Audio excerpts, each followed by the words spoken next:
Hey, it is your buddy, Peace and Harmony with you here today. Much love going out to all the beautiful, empowered harmonizers. We are zooming in and focusing in a little bit more in depth. And basically, that is to unpack or to discuss, put out on the table, what is a trauma bond? Or how is a relationship different with someone who is a malignant narcissist or a psychopath? Someone who has engaged in abusive behavior towards you, abusive language, abusive tone, yelling at you, hitting you, smacking you, shaking their finger, giving you sneering and abusive looks, putting you down, making you feel that you are stupid, dumb, can't think, can't make it, not good enough. If you hear this message, you are like a sponge.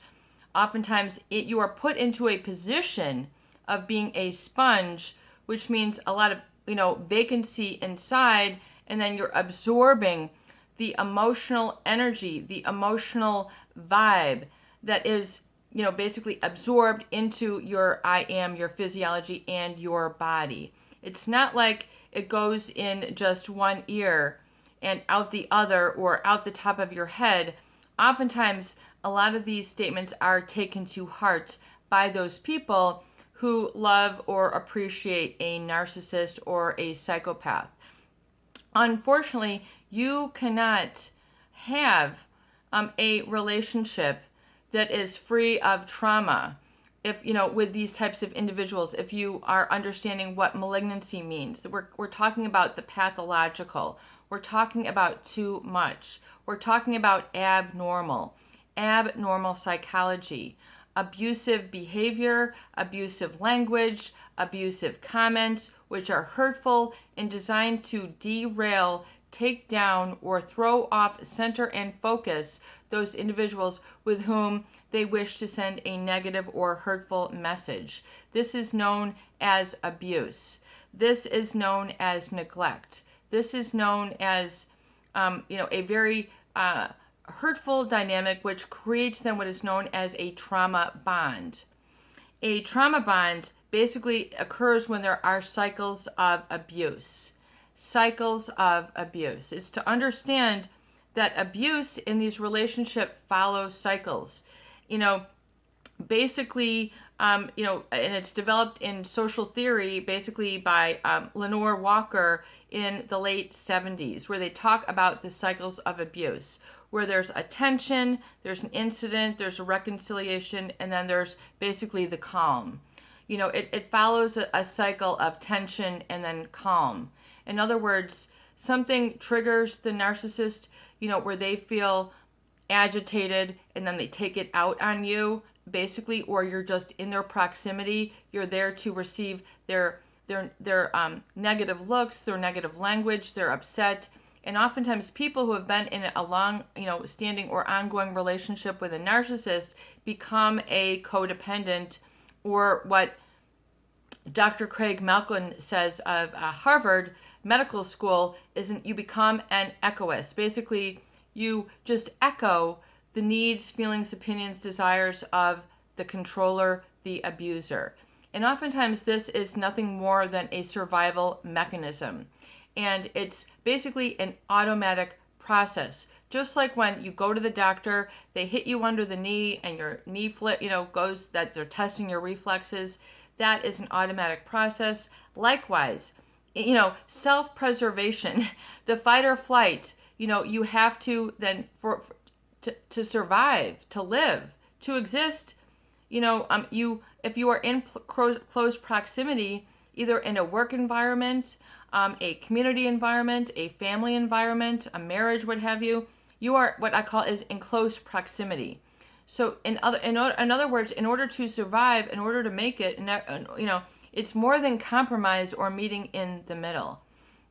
It is basically a lopsided or out of balance relationship dynamic where it's way too heavy on the controller and too light or not enough emphasis of authority on your side. There is no giving of respect, honor, what do you think, how do you feel in a trauma bond. It's all about the abuser overwhelming and overriding another emotionally, physically, psychologically, spiritually. So they have to become a codependent, which means they've basically hollowed out their own I am, their own needs. They've surrendered or given it up.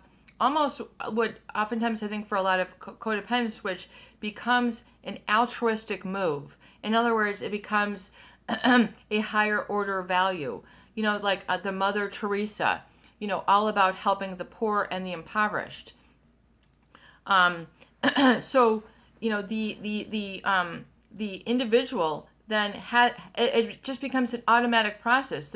It becomes a matter of survival in that period of time. The problem is that programming or conditioning, which people have experienced with a lot of repetition, a lot of experience, a lot of events, a lot of conversation, what have you, it creates a wiring, and it creates an emotional habit, which then becomes a habit repeated long enough becomes really a feeling, and a feeling long enough affects your thoughts, and then long enough it'll affect your I am, your decision making. It'll affect you and your physiology. It'll affect your health, your nervous system, your blood pressure, your heart disease. It'll create eating disorders, gambling addictions, medical addiction to substances, alcoholism, in order to restore, for that person to restore some sort of different feeling other than being abused. They will do anything, to stop that trauma bond. So, Lenore Walker explained the patterns, in an abusive relationship that creates this trauma bond. It's an abusive relationship is basically the improper usage.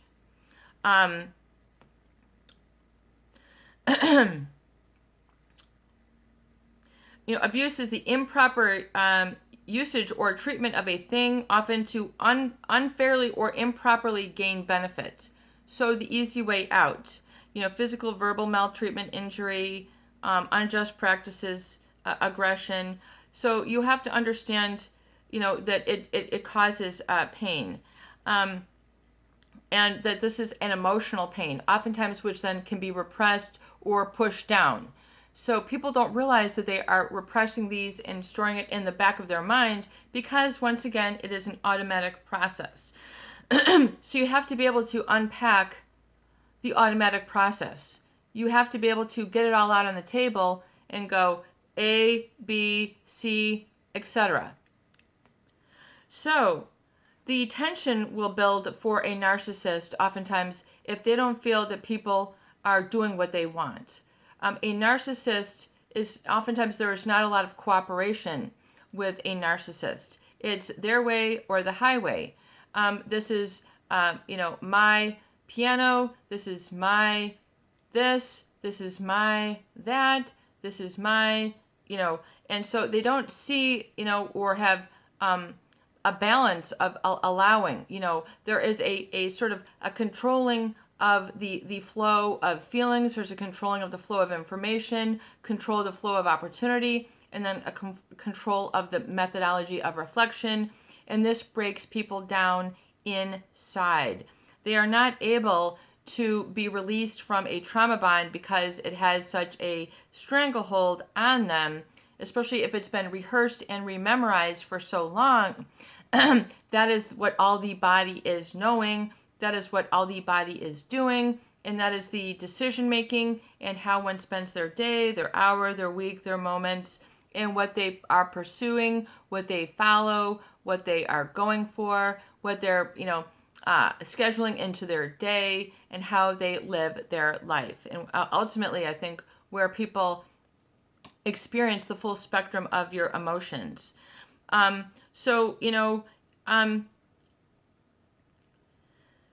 becomes dysfunctional. You will know a trauma bond because it becomes dysfunctional. You're not able to function. You're not able to think. You're not able to smile. You're not able to have a social relationship. This can create a post-traumatic stress syndrome and a complex post-traumatic stress syndrome as well. The trauma bond basically is typified basically, as Patrick Carnes, he as a leader and a pioneer in that, to describe the misuse of fear, excitement, sexual feelings, and sexual physiology to entangle another person. Oh boy. The misuse. The misuse. Mis means the opposite of. So mistreatment, misuse is the opposite of proper use. So it's the misuse of fear, the misuse of excitement, the misuse of sexual feelings, and the misuse of sexual physiology to entangle another person, or otherwise I would say ensnare or trap. To entangle another person. How many people have felt entangled or entrapped by this sort of punitive approach towards others, So this creates a very powerful bond. Basically, one of the strongest bonds in human nature is the physiological stimulus reward bond. Meaning you're rewarded by this person or punished, but it becomes narrowly constricted to that person. And then your relationship will then become like or in a similar pattern to that person, but in a different pair of shoes. In other words, it's the same problem in a different pair of shoes. This is a common statement in psychological theory, when the work is not completed. When people say, I don't get it, peace and harmony, I keep attracting, these types of abusers, people who are superficial. They're only in it for the show. They're only in it for the play. They're only in it for themselves and what I can give to them. And they wonder why they have this ongoing situation. It is because there is a pattern. There is a pattern. There is an energetic vibration known as your signature, your you, which is putting out a message to the universe. I am a victim, take advantage of me. You might not be saying that.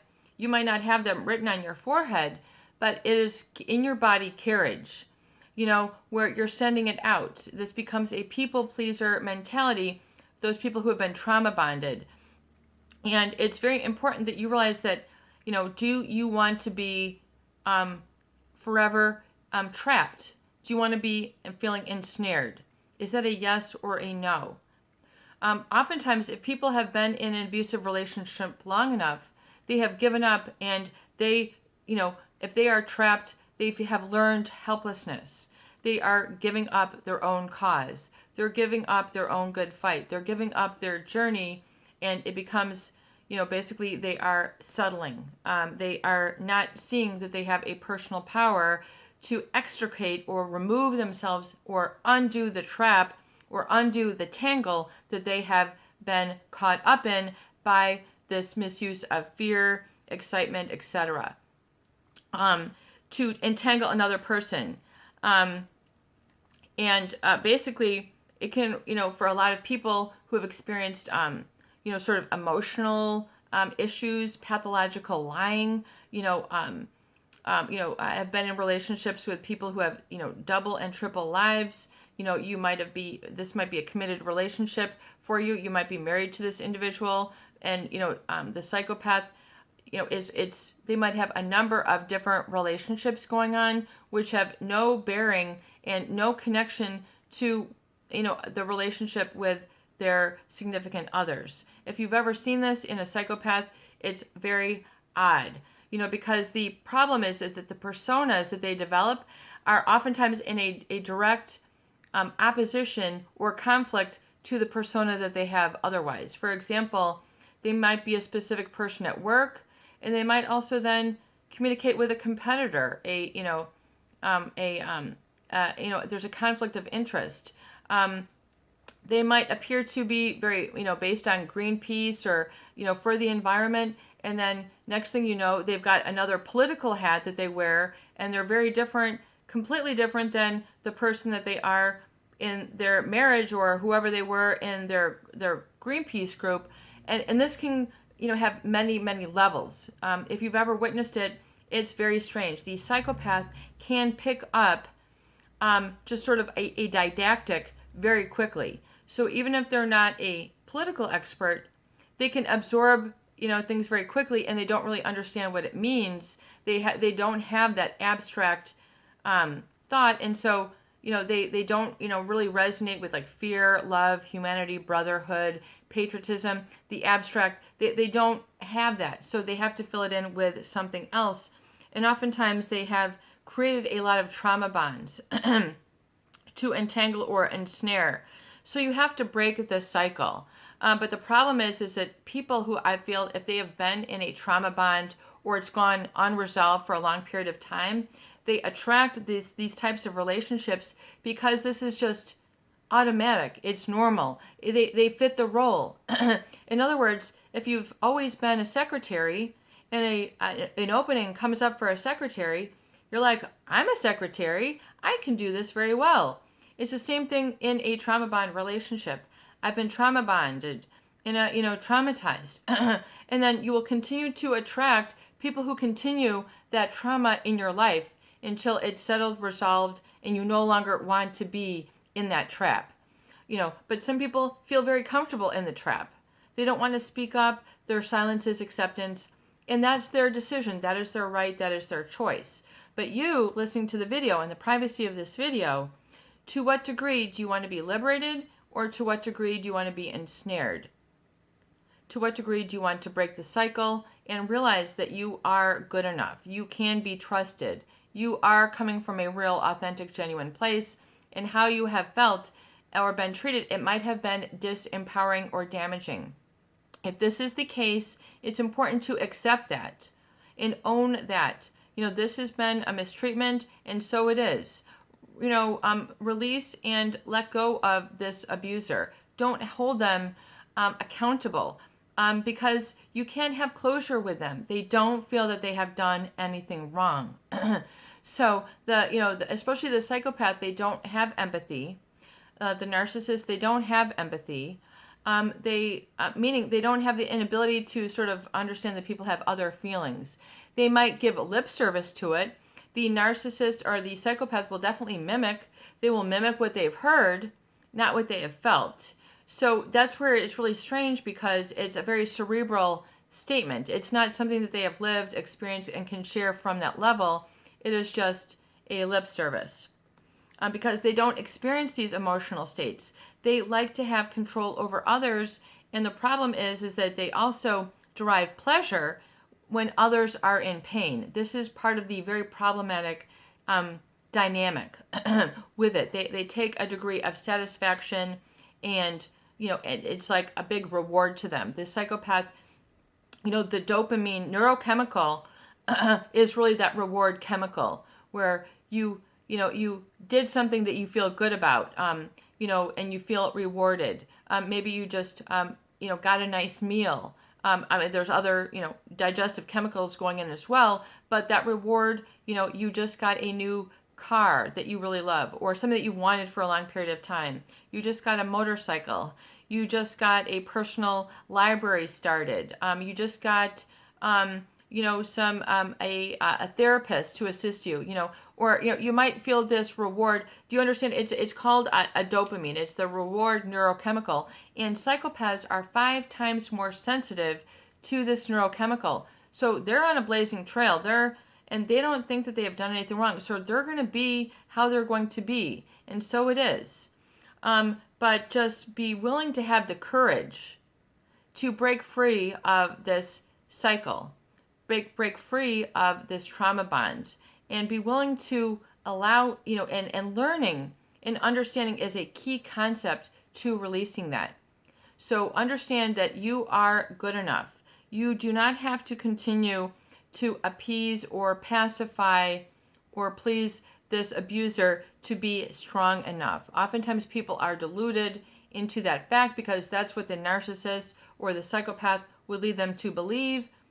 So you have to understand your I am, and to realize that you don't want to misuse these relationships. You don't want to be misused, and you don't need to be misused, and so you need to be able to break the cycle. Have the courage. You can do this. You've got this. Realize that courage is feeling the fear but making the change anyway.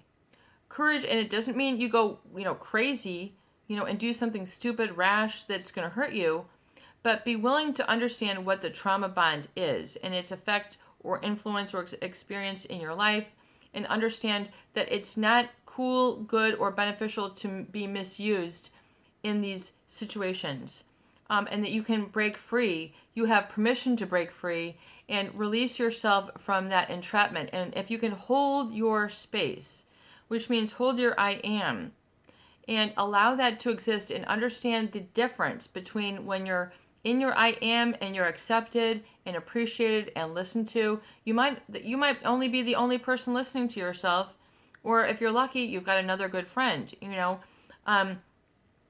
but you can do this. You don't have to continue, relationships where you are being victimized, used, having to give and over obligate all the time. That oftentimes though is a period that creates a comfort because it's all that people know. So they oftentimes will take comfort in that familiar abuse, but you really, really have to break free. You will feel lighter. You will feel a degree of self-trust and, self-care and really self-love. It's not like, oh, I'm spoiling myself, but to have a understanding that the divine intelligence is with you. It is moving through your life as you breathe and as your heart breathes. This is, you've got trillions of cells, and I hate to break it to you, but your body is creating these cells by divine intelligence. You literally have the divine creator running through you. I mean, just look at your palm, look at your hand. The divine creator has created this and wants your heart to be happy and wants your spirit to be uplifted and joyful. Is this what the narcissist, the malignant narcissist, or the psychopath wants for you? Is there a difference? Then you need to understand your sphere of influence in your life and be willing to understand that, these bonds are resistive to change, but you can do it. You can experience a dramatic and radical shift of in your life, of your happiness. It can be a radical shift. Realize what negative sphere of influence is in your life, know what they are, and understand what the positive sphere of influence in your life is, and where you find this, and be able to take radical action, which means going no contact with this type of behavior or individuals who continue to engender a feeling of abuse or misuse of treatment towards you. You can do this. You deserve it. I deserve this. I deserve to be happy. I deserve to smile. I deserve to have joy, even if it's simple, even if it's inexpensive, even if it's, whatever, it is enough. And you have your joy. Pursue your joy today. Please don't separate yourself from your joy. This is your buddy, Peace and Harmony, with you here today. I hope these videos do help. Please share, please subscribe, and please donate for more great tools, videos, discussion, and support. Have a beautiful day, and peace be with you.